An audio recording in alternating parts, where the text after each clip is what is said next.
Hello and welcome to this video, and this video is going to be called Lewis versus Miles. Now, in reality, I am not going to, for comedy reasons, compare the genius that is Louis Armstrong with the other genius that is Miles Davis. I'm not going to be doing that on this video.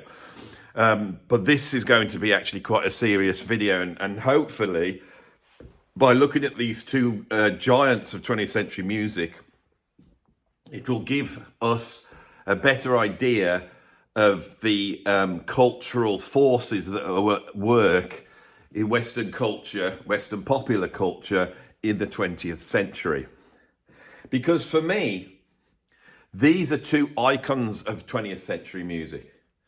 If I was thinking of a musician to represent, say, 1900 to 1950, it would have to be Louis Armstrong. He is without doubt the most important, not just most important musician, he's probably the most important artist in that period, I would say. And I've made that argument many times before on this channel, and I'm going to do it again in a bit. Miles Davis, arguably, is the most important musician of the latter part of the 20th century. Although I would say Bob Dylan is vying for that, right? But I think that Bob Dylan's aloofness, his coolness, his sort of casual disregard for the audience is rooted entirely in Miles Davis, who had that in his system, wired in. Miles Davis represents art, he represents irony, he represents a sort of postmodernist nod away from the obvious, away from direct meaning. He's obtuse. He embodies the second part of the 20th century. Whereas Louis Armstrong, with that sort of beaming message of love and happiness and entertainment and wonder and joyousness, represents what was people were aiming for at the beginning of the 20th century. Now that is so simplistic, what I've just said there. That is so simplistic. But as you can see, when we look at Miles and Louis Armstrong, we actually go, wow, they both play trumpet, they're both jazz musicians, but they're actually like thesis and antithesis. They're like the yin and yang of each other. It's very interesting. And of course, Miles, as he once famously said, he says, "Nothing, you can't do anything on the horn," that meant the trumpet, that Louis Armstrong already has and does. So he saw himself as being in the direct lineage of Louis Armstrong. Okay, so let's deal with Louis Armstrong first. So Louis Armstrong was born in 1901 in August, I think August the 14th, something like that, in New Orleans. He famously told everybody that he was born in 1900, which is very interesting. So he's born, as far as he's concerned, right at the beginning of the 20th century. He grew up in New Orleans, which was a melting pot, but was also, riddled with sort of poverty and crime. And he, being a black American citizen at that time, was right at the bottom of the pile. But also in New Orleans, there was a revolution going on, and that was a musical revolution. It was jazz. And he was surrounded growing up by some of the early greats of the jazz tradition, people like King Oliver, Buddy Bolden, Freddie Keppard, right? The real geniuses of early jazz. So he grows up into that. And through the fluke happening of him letting off a gun at some celebration at some point, and then getting arrested for it at the age of 11 years old and stuck in a waif's home, and then the guy that was running the waif's home seeing some promise in young Louis and handing him a cornet, which then changed the whole history of, Western popular music at that point, because the guy was a genius. And I would argue, and we've had many arguments in here about who created jazz and what was it, it's actually not important. For me, along with a few other people, but for me, the genius that takes jazz, which is just this sort of happy-go-lucky, you know, sort of folk music that's going on in New Orleans, you know, and people are jumping around and they're having a good time and it's all great, it's all party and all that type of stuff. He takes that and he turns it into an art form.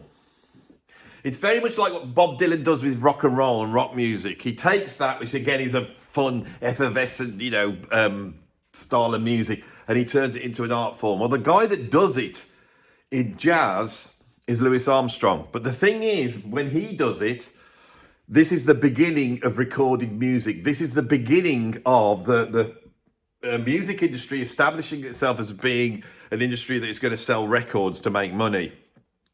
And it's already in existence when Louis Armstrong comes along, but they're selling classical music, they're selling opera, light opera, and all that type of stuff. There's folk music all over the world, right?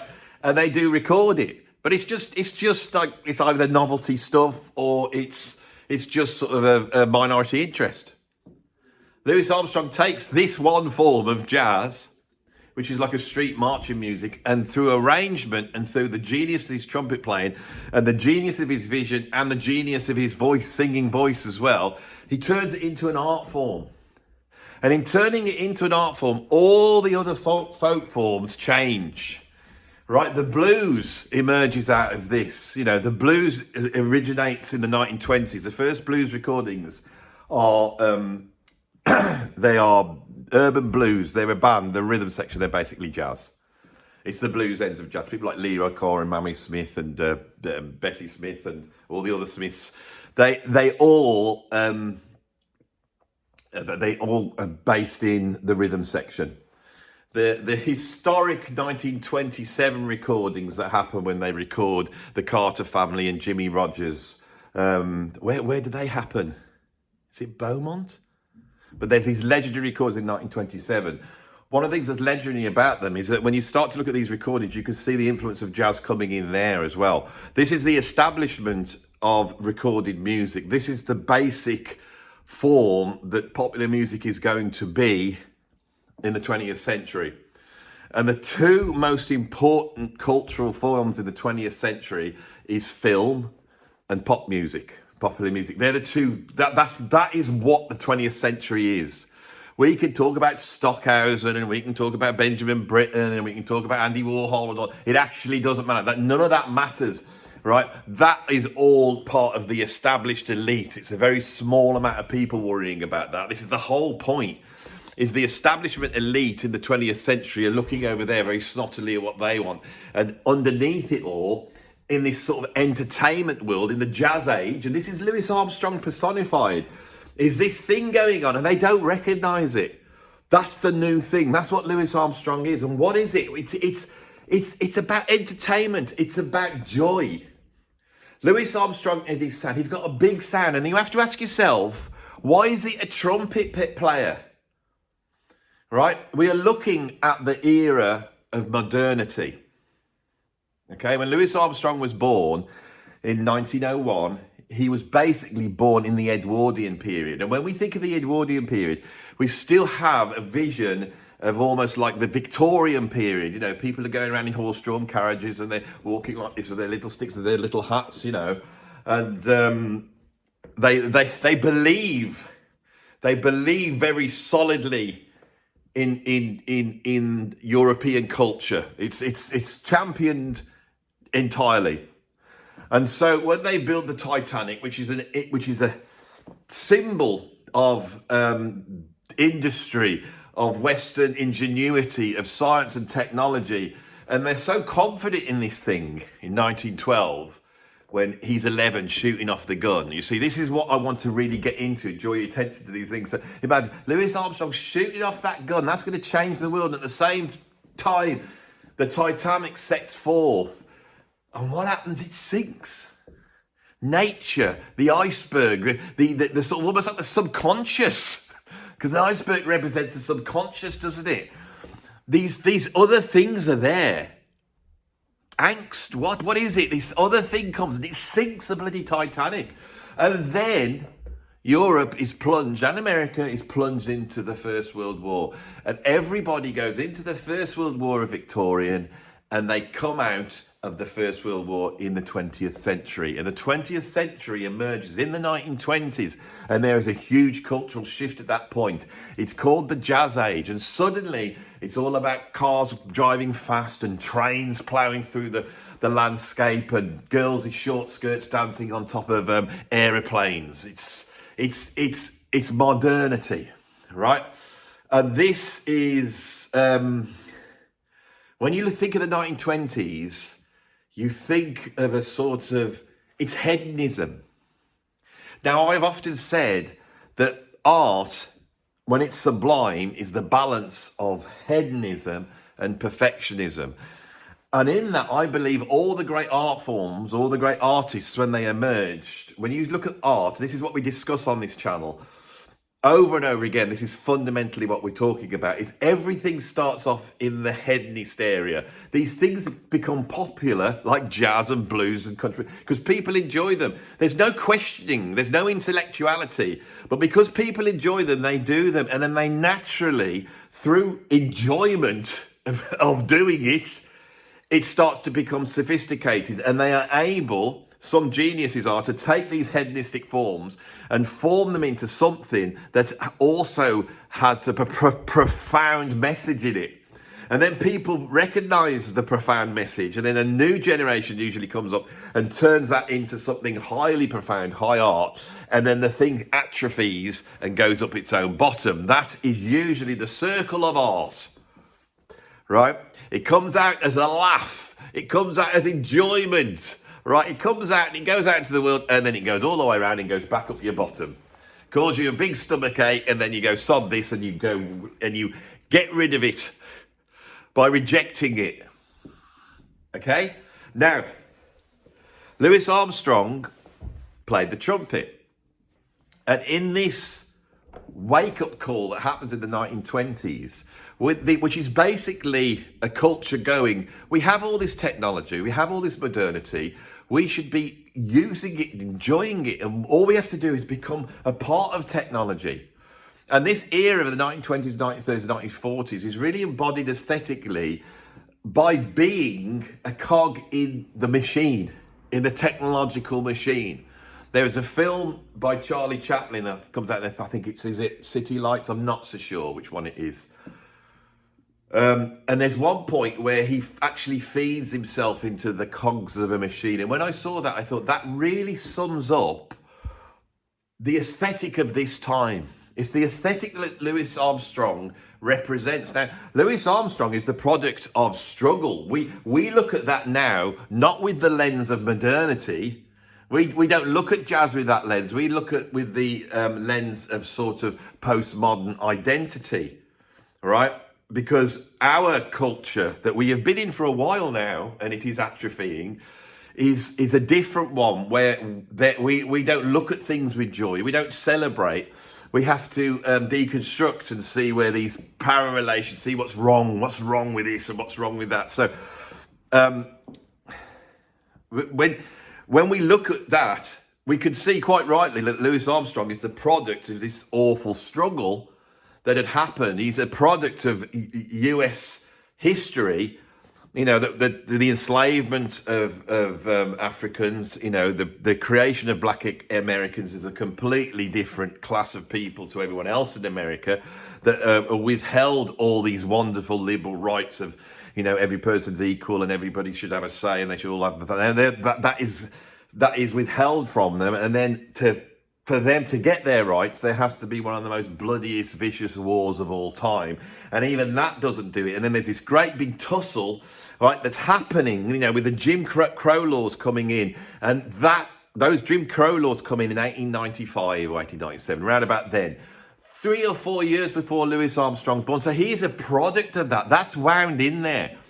And you feel with Louis Armstrong that he's grateful. He is grateful for living in America, because for him, by playing this jazz and having this beautiful message that only he could put across to the world, it elevated him out.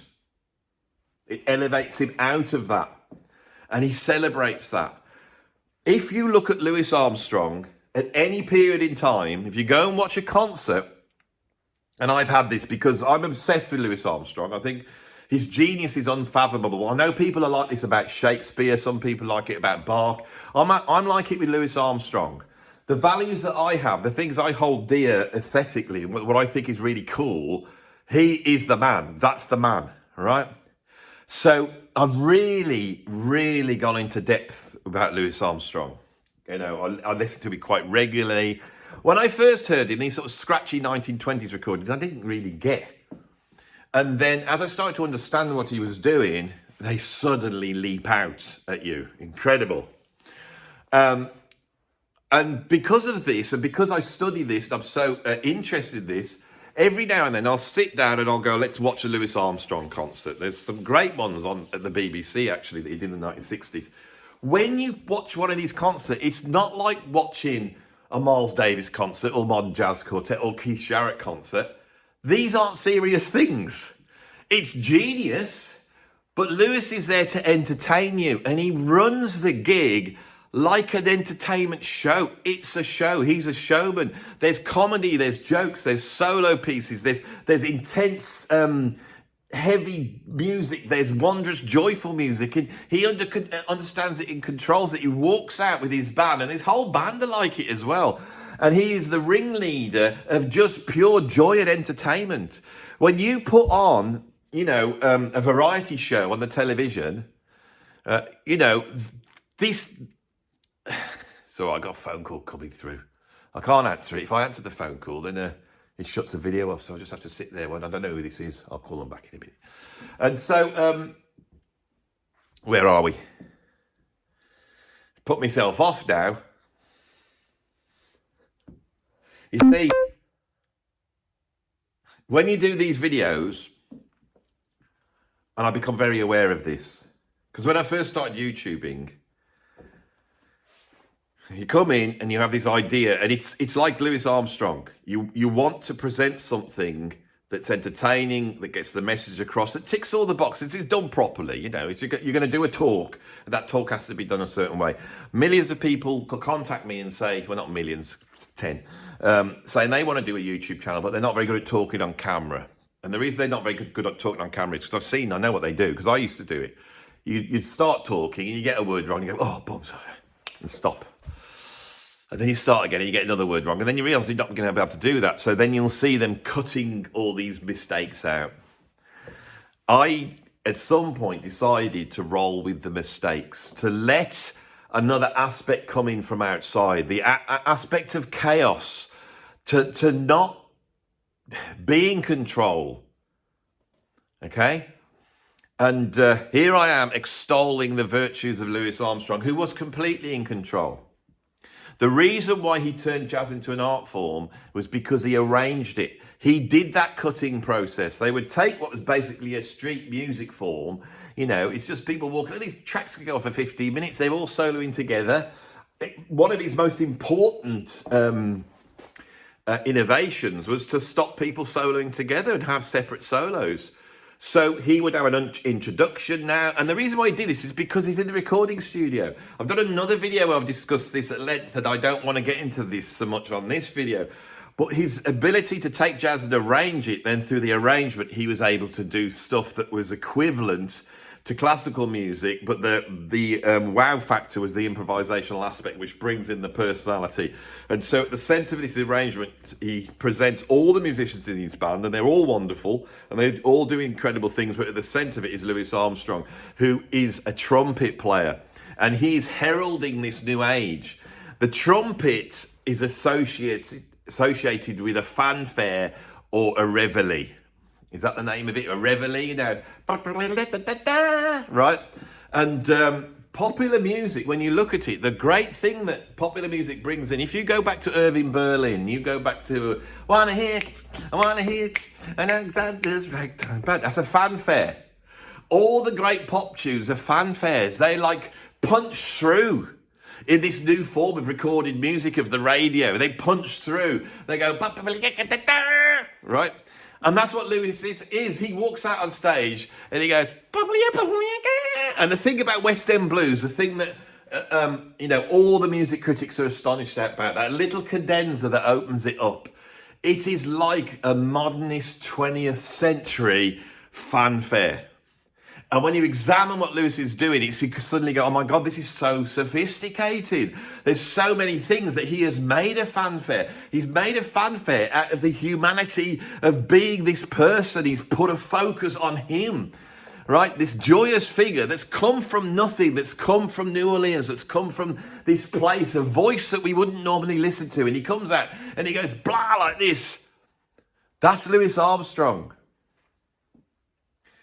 What he does is so important that all the musicians that come in afterwards orchestrate some aspect of Louis Armstrong. And through these orchestrations, we get the development of the Chicago style, and that moves into swing. And then when we look at Count Basie or Duke Ellington or Fletcher Henderson, although Fletcher Henderson is pretty much an innovator as well in the 1920s, there's another genius, Jelly Roll Morton, Fletcher Henderson. There's a couple that we would... It's not all Louis. It's not all Louis Armstrong, but the swing era, which is really the consolidation, and that is the beginnings of pop music, of rock and roll and rock music. It's actually all in there in the 1930s, okay?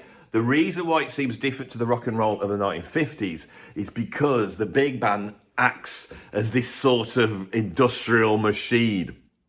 Right, all the musicians are cogs in the machine. That aesthetic has to break down, and that aesthetic breaks down in the 1950s, and the popular music forms start to shift. Now, we can point at Frank Sinatra maybe for doing that. We can point at, say, Little Richard, for doing this, or maybe even Chuck Berry. But I'm going to posit Miles Davis. Miles Davis is almost like the yin to Louis Armstrong's yang. Miles Davis is not some underprivileged, poor black kid from New Orleans. His father, who was a dentist, earned a lot of money. So much money that they had numerous houses. They had a great big house out in the countryside. Miles had an interest in horses because... he used to ride horses as a young man. And even when he was at his peak, he had horses and he would go out and see his horses and go. And this is a bizarre thing because he was a very privileged young man. He's still operating in a country that's incredibly racist, but it's a completely different outlook. And if you are educated and privileged, right? And then you go into this wonderful, joyous, modernist world. Isn't it wonderful? We've got all this technology, we've got all this, and we've got all that. Yeah, some of us have. And Louis Armstrong goes in this with a sense, I believe, of entitlement. And famously, he goes to Juilliard. I mean, he ends up in Juilliard. I mean, how many people in the world, when you look at the people in the world, how many people are going to end up in Juilliard? Most people are just going to end up in their little hut somewhere trying to just eke a living out. That's what most people in the world does. And Miles is in the top. And when he sits in Juilliard, he gets told a load of romantic crap, stuff that we still believe now, where he says, to play the blues, you have to have suffered, you have to be black and you have to have suffered. And when he gets told this by this white lecturer, he stands up and he says, my dad's rich, my mum's good looking, let's have summertime in it. And he goes, I've never suffered in my life and I can play the blues, which he could. Miles is not Louis Armstrong.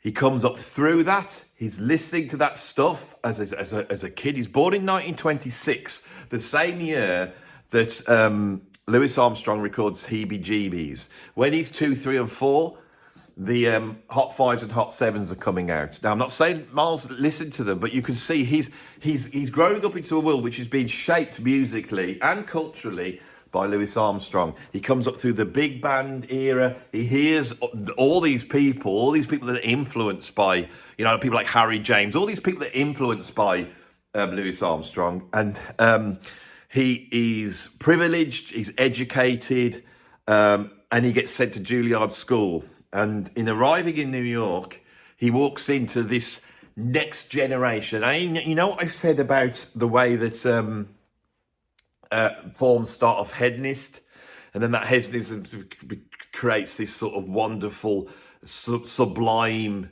art, which is still hedonist, but has got these incredible things in. And then that gets all neatened up and it becomes very sophisticated, and we can appreciate that. And it atrophies and goes up its own bottom. Well, jazz, that thing from going from the swing bands like that to the hedonist, it's going from the swing bands to the sort of starting to see the sophistication and nail it. That was the generation that Miles comes up into. And this is the bebop era. And this is where jazz stops being entertainment. It stops being populist, and it becomes a true art form. And it starts to put its hands up to the audience and go, look, you probably don't get this. It's this sophisticated music. And Miles is part of that. But Miles has something even more than that, because his very personality is contrarian.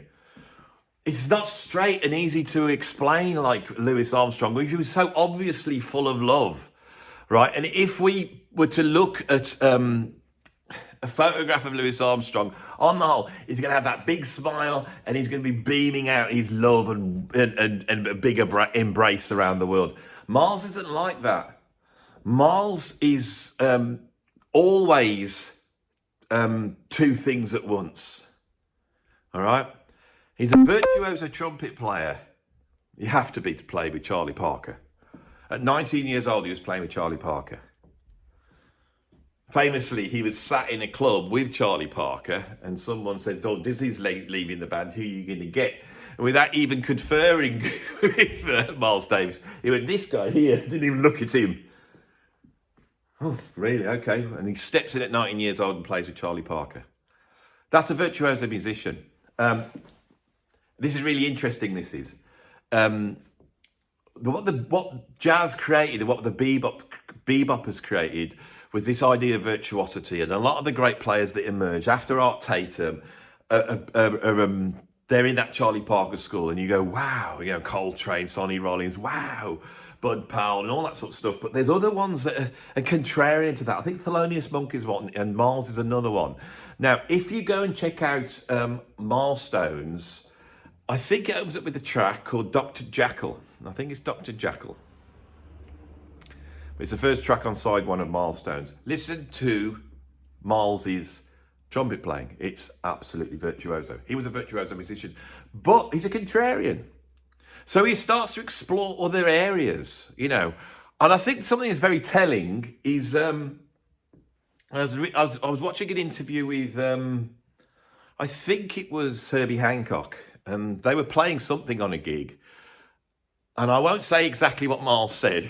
It's a bit offensive. But he basically said, the sentiment was if you play like that, we won't have any women turning up to the gigs. I want to play music that women come to. So he has this thing, he wants to reach out. And all the time, Miles wanted to reach out to Black American youth. He wanted his music to operate on the streets. That's the visceral part of Miles, right? And in doing that, he will not let his music go up its own bottom into just displays of virtuosity. And so Miles starts to bring his sound down. And on leaving Charlie Parker's group in 1949, with Gil Evans and a whole bunch of West Coast musicians like Jerry Mulligan, Lee Konitz, a whole bunch of these incredible players, he puts a smallish big band together of around about 9 or 10 people. And he does this album called Birth of the Cool. And this is the first rejection of bebop. And it's introverted. So this art form that's come out and gone, yes, Louis Armstrong, yes, big band jazz. And now, what is it? Bebop. Now, let's just calm it down. Let's bring it in. Miles brings it all in. He brings it down, right? He's not interested in that. And rather than having hot jazz, Louis Armstrong represents hot. Miles represents cool. And with that, we have the birth of the cool. And that album, which actually didn't come out till the 1950s, right in the middle of rock and roll. But that album, with its title, is telling. And Miles is also a sound innovator. Gil Evans famously said this about Miles Davis. Every trumpet player that comes in after Louis Armstrong, every single one, right, has in their DNA and their sound, with his Bix Beiderbecke, with his Dizzy Gillespie, everyone in their sound has that ebullient, bright, joyful trumpet sound, which has its root in what the trumpet does. Miles somehow takes this instrument that is created to walk out in the streets and create a fanfare, and he brings it down and makes it introverted. He takes the trumpet, which is the central instrument, even though Charlie Parker's come in. And now if you want to be the guy in jazz, you no longer play trumpet, you've got to play saxophone. And we're going to have Charlie Parker, right? And then we're going to have Sonny Rollins, then we're going to have John Coltrane, we're going to have Ornette Coleman, Albert Ayler, then Michael Brecker. And that's going to work all the way through jazz until the guitar comes in. They are the three most important instruments in the 20th century: the trumpet, the saxophone, and the guitar. And then the synthesizer, and then the sampler. That's the instrument. But Miles plays a trumpet. Right, so if we were to start to say important musicians of the 1960s and 1970s, they would be guitarists or saxophone players on the whole, you know, or drummers maybe, a bit like Tony Williams or whatever. There's going to be very few trumpet players that are affecting music, but Miles is. These are the things I want you to get you to understand about Miles Davis. Now, in the early 50s, he's ensconced in heroin addiction, he's working as a pimp, and his career's not going so well, let us say. But in his choice to be the contrarian, for his choice to pursue the introversion, to look at the thing of like, rather than being like this, you know, Miles is like this. He's just over here like that, and he's not interested. He's not interested in you. You know, he's not going to smile. He's like James Dean, but he's James Dean before James Dean is. Louis Armstrong was not a film star looking person, but he is one of the biggest and first Hollywood film stars who's black. He was the first black film star to have their name above the title. Remember I said about Hollywood film? Louis Armstrong made hundreds of films, and he did incredible things in films. And film is so important in this first half of the 20th century. But we know when we get to the 50s and the 60s, it actually starts to take a back seat. And the most important art form is going to be rock music. Okay? And I think Miles plays such a huge part in the attitude of rock music, which you don't see in your Chuck Berrys and your Little Richards. They still have their foot in that joyous entertainment thing that comes out of it basically is minstrelsy. It's that aspect. It's vaudeville. It's the American entertainment style, all singing, all dancing. That's what it is. And Miles won't play that game, and the reason he won't play that game is because he's not from it.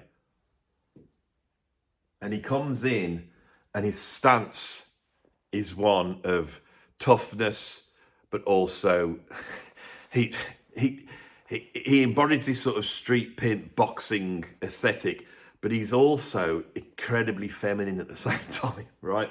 Now, what I'm building up to here, and this is the thing I really want to get across on this video, is why are we talking about Miles Davis? Why is he so important? Is it the birth of the cool, or is it the stuff he did with Gil Evans, or is it the fact that he made Kind of Blue the biggest selling jazz album of all time, or is it that quintet that he has in, you know, the 60s with Herbie Hancock that creates the sort of time no changes, explores free jazz, or is it his involvement in the creation of jazz rock fusion and also the creation of space jazz and Afrobeat jazz and all the stuff that he's done? Or is it the fact that he's created all these incredible musicians that have come through his unit and been propelled to stardom, like a John Coltrane, like a Bill Evans, like a John McLaughlin or a Herbie Hancock? No, it's none of these things. His most important creative achievement that is equal to the Hot Fives and Hot Sevens that Louis Armstrong made in the late 20s. And those recordings, and they're so important because Louis Armstrong put together groups that weren't there to go out and tour and gig and put on a party. Those groups are formed only to create recordings. And in that, everything that happens within popular music, everything that happens in the recording industry, everything is embodied in that. So what does Miles do that's the equivalent of that? Miles, being such a genius, and geniuses come, I overuse the term, but geniuses come very few and far between. And what geniuses do is that it's not talent, it's the ability to do something no one else has done before. The super talented aim at the target, which is 100 miles away, and they let go of the arrow and it hits it in the bullseye and you're impressed, right?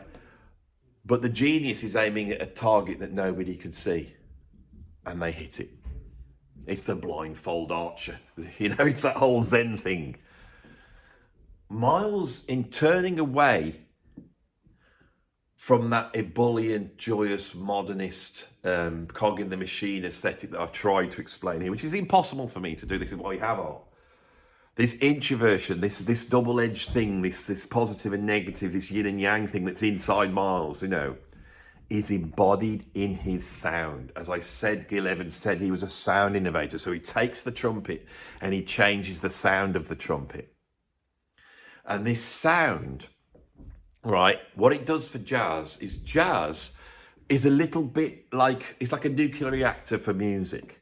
So when jazz emerges, you have popular music, and popular music at the time is just nice songs. It's how much is that doggy in the window? It's songs from films, it's songs from musicals, it's the songs that everybody is singing. Now this goes back to pre-recording, where people would buy sheet music, and if you play the piano, you'd go home and you'd sit on your piano, you'd play your song. That is what you would do. Now what jazz musicians is, they take that chart, they take that song, and then through this incredible thing that Louis Armstrong really created, a few others as well, you're able to take that and turn that into high art. So let's take the idea of this. So Disney, 1939, they established themselves as one of the most popular films of the 1930s, Snow White and the Seven Dwarfs. Kids film. And in there's the famous song, Someday My Prince Will Come. Someday my prince will come. Someday my prince. That horrible, squeaky, insane voice going on. Someday my prince will come. This is chocolate box, child fairy tale stuff. Right? Now, if Charlie Parker had played it, he'd have come out and just used it as a vehicle for his virtuosity. It'll be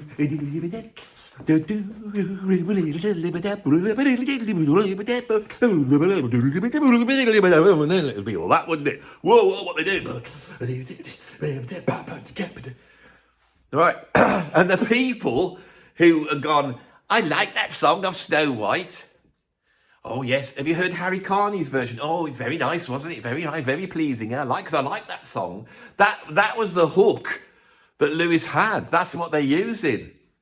The beboppers will play Someday My Prince Will Come, and nobody understands it. They go, well, what is that? How is it Someday My Prince Will Come? Listen to it. It doesn't sound like that. Miles can play that. He could just play the tune.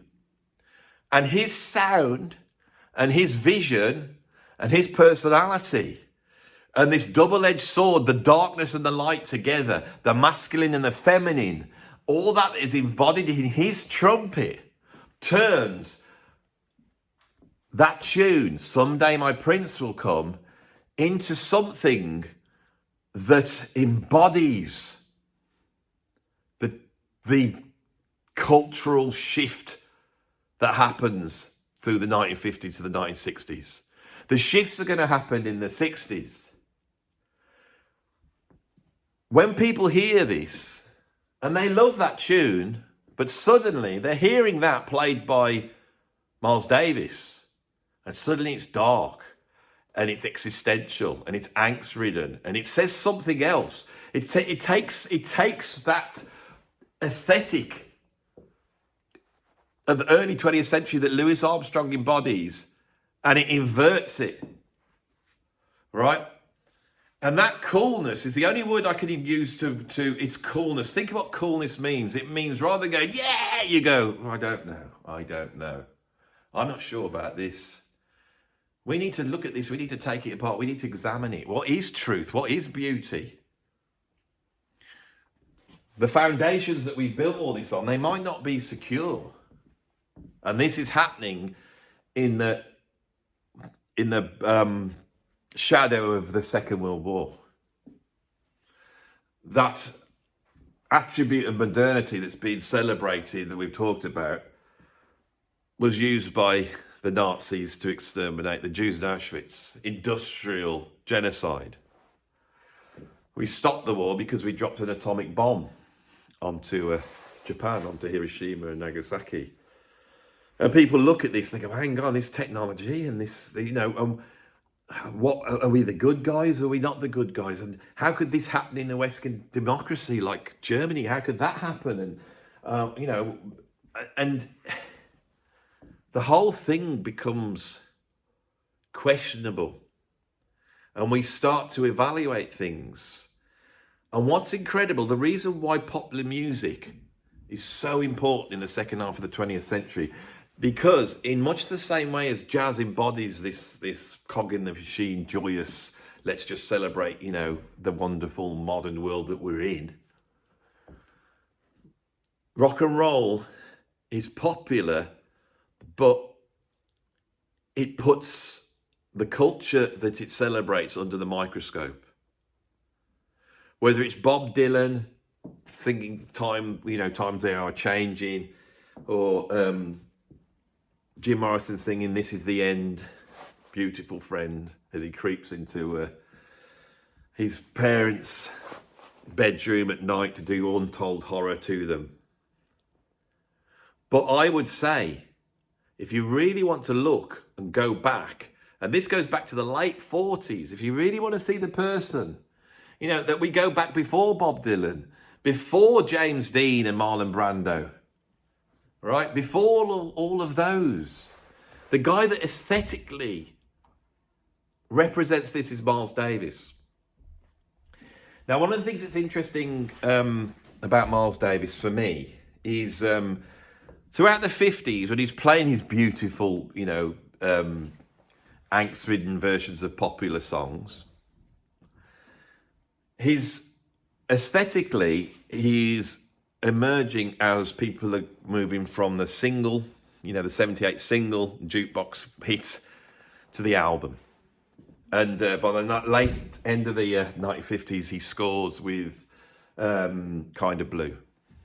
That is the summation of jazz's move to the album and the negotiation that jazz musicians have with that, which actually goes right up to people like Frank Sinatra that suddenly start making actual albums where they will deal with sort of subject matter. It's almost like concept albums, and Kind of Blue is a concept album. It's supposedly an album of blues. That's what it is, but sort of kind of blue. At the same year, you've got Dave Brubeck coming out with Time Out, which is a collection of songs in on time machines, in on time signatures. Mingus Are On, the other one that's often mentioned, is actually a tribute to the past. Every one of those songs is a tribute to someone out there in the past. So they're all concept albums, these important albums. What's the other one? Ornette Coleman, Shape of Jazz to Come. Well, the concept with that one is the fact that he is about to herald the change, right? He's about to herald the change. There's a change happening at that point, right? Miles he understands the recording process more than anybody else. And he's great. For me, the great creative achievement of Miles at this point is to see the recording studio as a tool. Now, for me, this happens with Lift the Scaffold, the French soundtrack album he makes in 1957 when he's out in France. If you go and listen to that, that is far more groundbreaking than Kind of Blue. This is where he basically scored a film by sitting there. They projected the film. He had a French rhythm section with him, and he basically just improvised. And in that, there's very little changes. There's very little themes. It's just about moods. And then as he develops, you see him working more and more towards the idea of creating a situation in which creativity happens related to improvisation. And by the time we get to In a Silent Way and Bitches Brew, he is like at the pointy end of creativity. Okay, my whole approach, my approach to these videos comes from Miles Davis. There's a famous story in around about 1971-72. They set up in a church, and he'd got this trumpet that was like on a radio thing, so he could walk around. He just experimenting with that. And when they set it up, this tune comes through the PA. You know, it picks up this radio station, and they're playing a Miles Davis song, some old 50s recording, but it's all you know, the radio is all distorting it. It's ethereal. It's all coming in. And Miles starts to play over the top of it. And the producer, that might have been Tia Macaro, he wished he'd recorded it because he said this was incredible. Miles does not go, oh, we've gone wrong. Miles accepts that there are forces outside that you have to let in. That we don't own the music. It's not the statement of us. It's a statement of something else. And if we really want to boil down the difference between Louis Armstrong and the difference between Miles Davis, is that there's incredibly strong personalities. But Louis Armstrong is what you see. It is about Louis Armstrong. He embodies what he is, right? So his great achievement was to take jazz and inflict his personality and inflict his structure on it and create a statement that was his by presenting it in that way. And that he did in a recording studio, and that was a great achievement. Miles is to go, right, we are not in control of this. The art is actually coming from somewhere else, and we have to let it in. So I'm glad that phone call came out. I'm glad I lost my way, because I would not be saying to you what I am now if that hadn't have happened.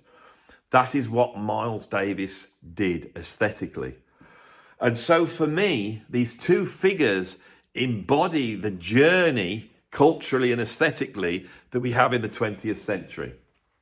Now, I would argue at the end of this video that these ideas of putting our culture under the microscope and tearing apart, that these have atrophied. It's still a really good thing to do, but what it is now is just dogma. People are doing it just a virtue signal. They're just doing it because they think they should. You know, huge corporations are advertising themselves by making it look like they're doing it, and no one's really doing it anymore. This has atrophied. And I hope there is some genius, and they will be somewhere where we're not looking. And that does not mean some street urchin in New Orleans in 1900, and it does not mean that the black son of a doctor, a rich doctor in 1945. It does not mean that. But we need to open ourselves up again to new voices. Culturally, what has happened over the last 10, 15, 20 years is the ideology is closed down, and we are looking in the wrong place. And we have to allow people to speak. We have to allow people to express themselves. And in pricking that boil, all sorts of nastiness might come out, but we have to be open to it, because there will be a genius in there, and they will show us the way. Because it is not the scientists and technologists that show us the way. All they can tell us is whether something is true or not.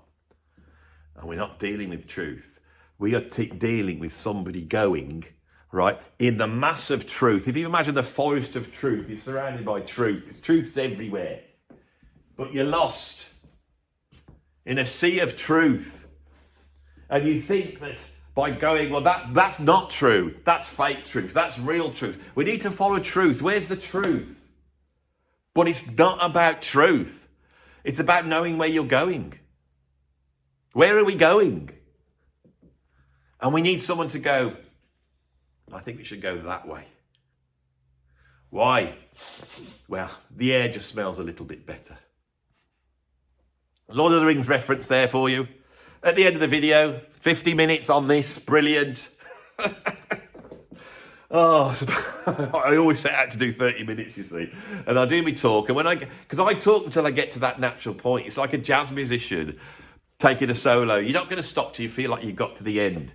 And I am not economic like Miles Davis. I'm much more in the John Coltrane realm, if I can arrogantly compare myself to such a genius. So I start playing. 50 minutes later, I think, yeah, I've got it nailed. Oh, I'm so glad I've done this video. Again, I was driving down here to do another video. This one popped in my mind. I thought I was thinking about it and I thought, I've got to say this now. I hope I got it all down. That was very off the cuff, that is. I'm becoming more and more off the cuff. But I want on this channel to continually explore what aesthetics do and how culture works. And I hope that I can just get out there this idea that it's important. It's important to talk like this. We are not dealing with right or wrong. We are not dealing with truth or fiction. We are dealing with vision. We are dealing with which way do we want to look? At the dog poo in the gutter or the stars in the sky? And we need to do that. And both Miles and Louis Armstrong did that for us in the old days. And we need someone to do it for us now. Positivity, love, unity. That is what art should always embody fundamentally. I hope you enjoy this video. And I don't know what I'm doing this for. I always feel like I need to do this at the end of my videos. It's a new thing. I always end the videos with a little bit of a nod to you all because I respect you all very much. It's a little bit of deference to my wonderful audience. This enables me to come and do this. And if you like me talking about this stuff, that's got to be a good thing. Even if you don't agree, at least you could respect the fact that we're trying, all of us here, what's drawing you in, because we want to understand this. We want to nail why art's important. We want to nail why music's important. We want to nail why the fact that the music that we listen to, because there's a certain generation here, that music was important. We want to be able to take what was important about that music, but project it into the future, and it will be a different thing, right? But I'm pretty sure it will not be Jay-Z or P. Diddy or Beyonce that we're talking about in 100 years' time. Will it? If you like this video, stick a like on it. If you want to see some more, click subscribe. If you want to become a Patreon, and there's free and stuff on there, and there is paid stuff on there. So go and become a free member over my Patreon, because it's nice to have the hardcore fans there, you know, and you can send me messages and do all that bit, and that's how we bond. That's my bit of unity, is the Patreon, you know. So go over and become a free member. Then if you want to see some of the content that's going up there, then which is a lot more sort of, the whole thing with Patreon is I can make videos that don't have to work like these YouTube videos have to work. This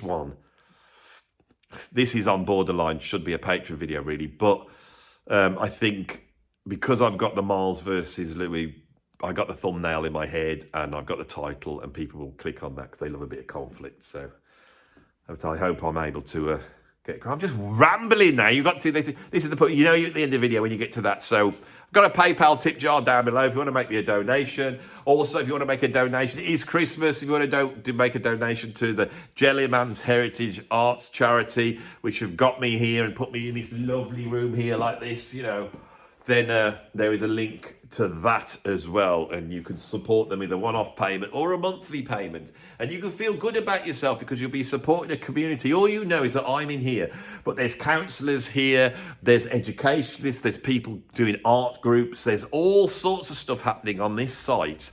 And I came in because I said to them, you know, I've got YouTube, I've got some audience there.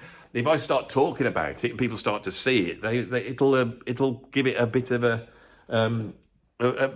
people will be aware of it, and that might help. But they are struggling a little bit, as most charities are at this point in time. So anyway, we're done.